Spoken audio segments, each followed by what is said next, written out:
Hi, my name's Mike Macomber. We're here today to talk a little bit about some of the frequent questions we get in a lot of the consultations we see. Some of the most common questions we get are, what does it mean to be an at-will employee or a contract employee or a state or federal employee?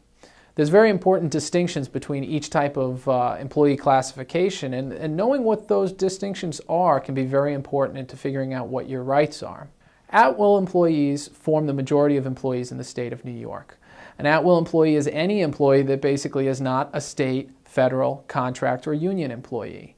What it means to be an at-will employee is it means that your employer can hire you and fire you at any time for almost any reason.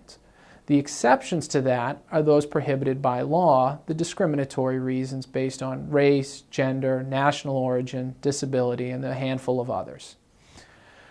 The differences between state and federal employees can be very important as well.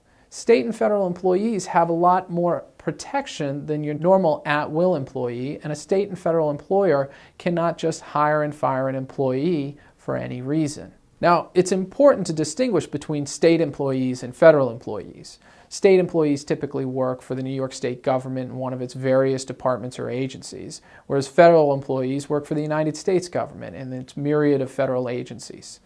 The protections for each one are different, and it's very important that your attorney understand whether or not you are a state or federal employee, as different laws apply.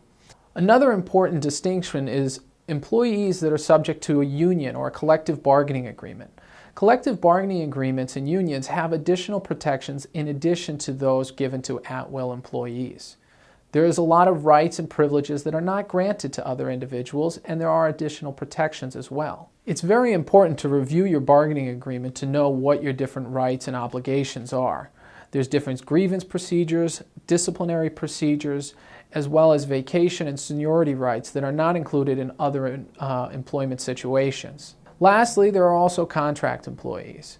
Contract employees are employees that have agreed to work for a particular employer for a set period of time.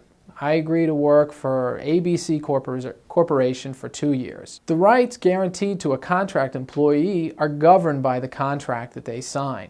And it's important to have a copy of that contract and knowing what those rights and obligations are.